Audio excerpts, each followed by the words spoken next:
ప్రజలందరికీ పెద్దలందరికీ నా ధన్యవాదాలు. నేను ఎలక్షన్స్ గురించి ఒక 4 మాటలు చెప్పాలనుకుంటున్నాను.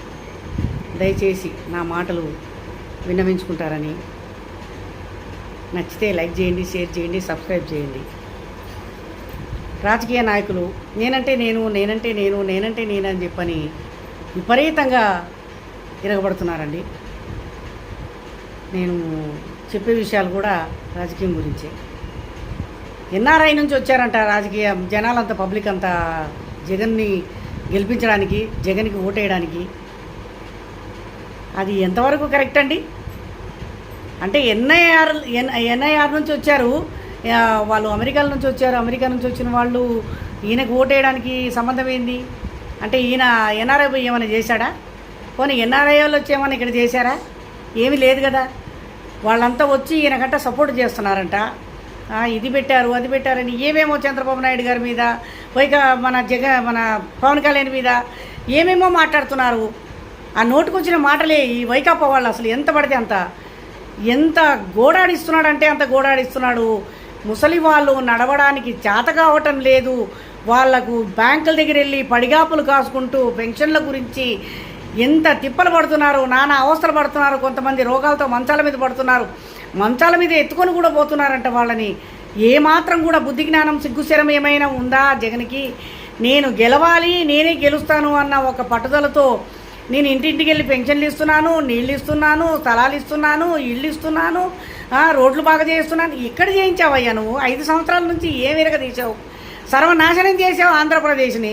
ఇప్పుడు వచ్చి జగన్ వచ్చాడు, మన పవన్ కళ్యాణ్ వచ్చాడని, చంద్రబాబు నాయుడు గారు వచ్చారని చెప్పి దాని గురించి పెద్ద పెద్ద మాటలు మాట్లాడుకుంటూ వాళ్ళు రాకూడదు, నేనే రావాలని. 5 ఏళ్ళు చేసి నువ్వు ఏమి నాశనం చేసావు చెప్పు? ఏమి నాశనం చేసావు? ఆంధ్రప్రదేశ్ని నాశనం చేసావు. ఆంధ్రప్రదేశ్ని ఏమైనా పొడుగు చేసావా? ఏమైనా డెవలప్ చేసావా? ఏమైనా నువ్వు దాని గురించి ఆలోచించావా? నీకు నువ్వు ఆలోచించుకున్నావు, నీ కుటుంబం గురించి నువ్వు ఆలోచించుకున్నావు అంతే తప్ప వేరే అసలు సొంత చిన్నాయన నేను పాపమనని మనిషివి, కర్కోటకుడివి. నువ్వు ప్రజల్ని పాపం అంటావా? మళ్ళీ 5 సంవత్సరాలు నువ్వు వచ్చి మొత్తం ఉన్న ఆంధ్రప్రదేశ్లో ఎంతమంది జనాలు ఉన్నారో అంతమందిని చంపేయాలని చూస్తున్నావా? ఆంధ్రప్రదేశ్ని బుగ్గి చేద్దాం అనుకుంటున్నావా? ఎందుకయ్యా అంత ఇరగబడుతున్నావు నువ్వు? అర్థం కావటం లేదు. నువ్వు రావు. ఎంత చేసినా, ఎన్ని మాట్లాడినా, ఎన్ఆర్ఐలు వచ్చి మాట్లాడినా, అమెరికా వచ్చి మొత్తం ఇక్కడ దిగినా కూడా నువ్వు మాత్రం రావు.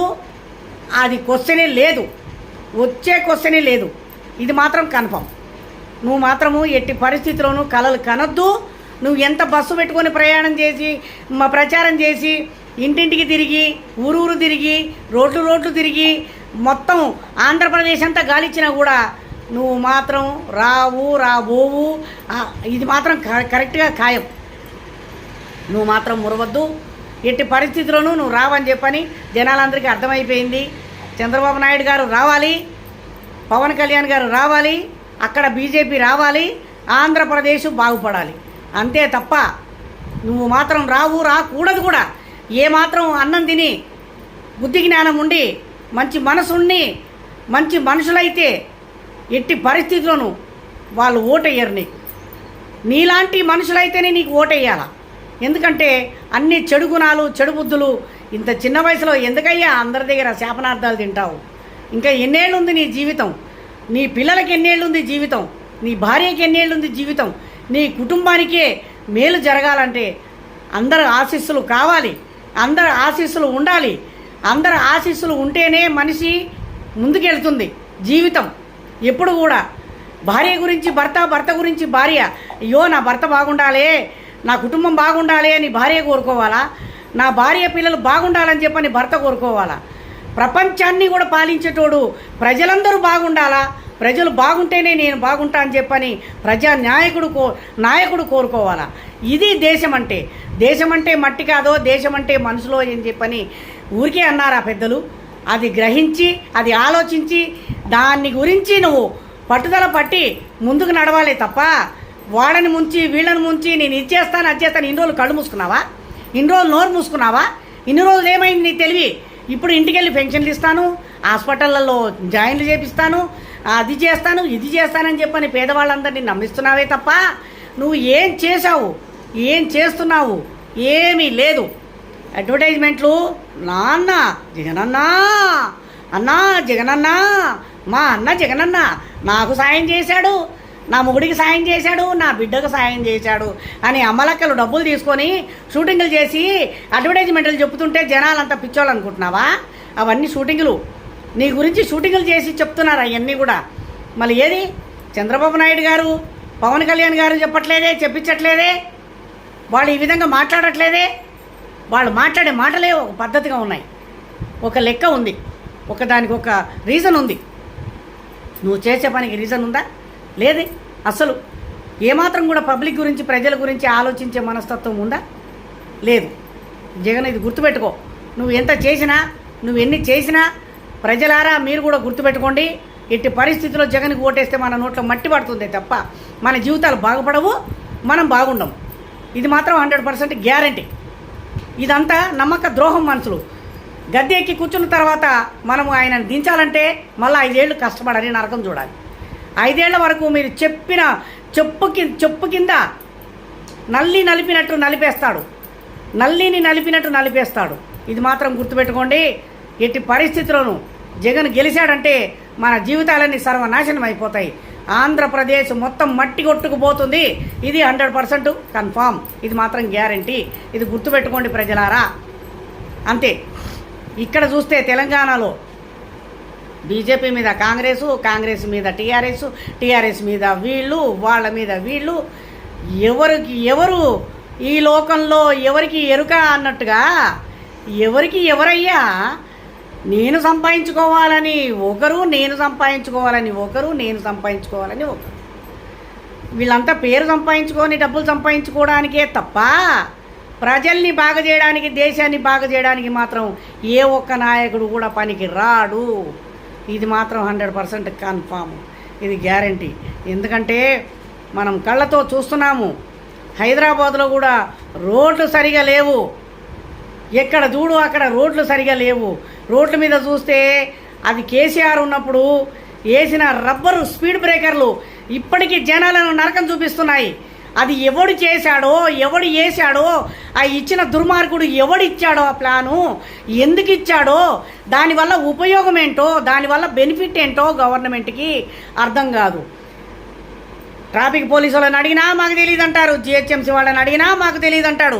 లోకం మీద నుంచి వచ్చి పరమేశ్వరుడు వేశాడా, విష్ణు వేశాడా, బ్రహ్మ వేశాడా, ఎవరు వేశారు? మరి దేవతలు వేసిపోయారా అర్ధరాత్రి?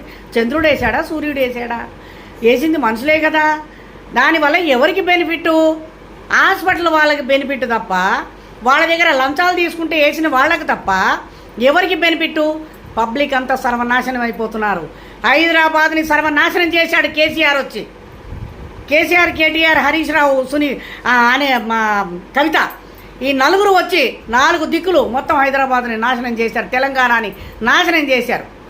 ఇప్పుడు కూడా కాంగ్రెస్ ఎంతవరకు ఏం చేస్తుందనేది రేవంత్ రెడ్డికి తెలుసు, బీజేపీ ఏం చేస్తుందని చెప్పి ఈ మన బండి సంజయ్కి తెలుసు, కిషన్ రావుకి తెలుసు, కిషన్ రెడ్డికి తెలుసు, వీళ్ళు మోదీకి తెలుసు. అంతే తప్ప ఏ ఒక్క నాయకుడు అయ్యా ప్రజల గురించి ఆలోచించేవాడు? మోదీ వచ్చాడు, జిఎస్టీలు పెంచాడు, ఏం చేశాడు? ఏమీ చేయలేదు. దానివల్ల ఉపయోగం లేదు. ఏ మాత్రం అసలు పబ్లిక్ గురించి ఆలోచించే మనుషులేనా వీళ్ళు? పబ్లిక్ గురించి ఆలోచిస్తున్నారా? దేశం ఏమైపోతుందని చెప్పని అనుకుంటున్నారా? దేశం అంటే మట్టి కాదు, దేశం అంటే మనుషులో అని చెప్పని ఒకనాడు పెద్దలు చెప్పిన మాటలు ఇవి. కానీ ఇప్పుడు ఆ విధంగా అనుకోవటం లేదు. దేశం అంటే మట్టే, మనుషులు కాదు అనుకుంటున్నారు. ఈ విధంగా దుర్మార్గం నడుస్తోంది మనుషుల్లో.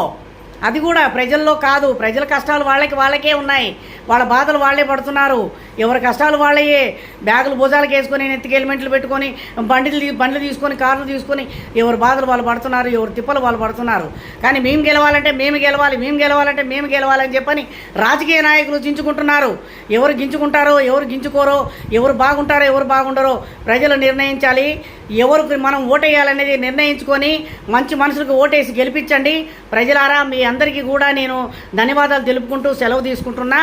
మీరు ఆలోచించి ఓటేయండి అందరికీ కూడా. జై హింద్.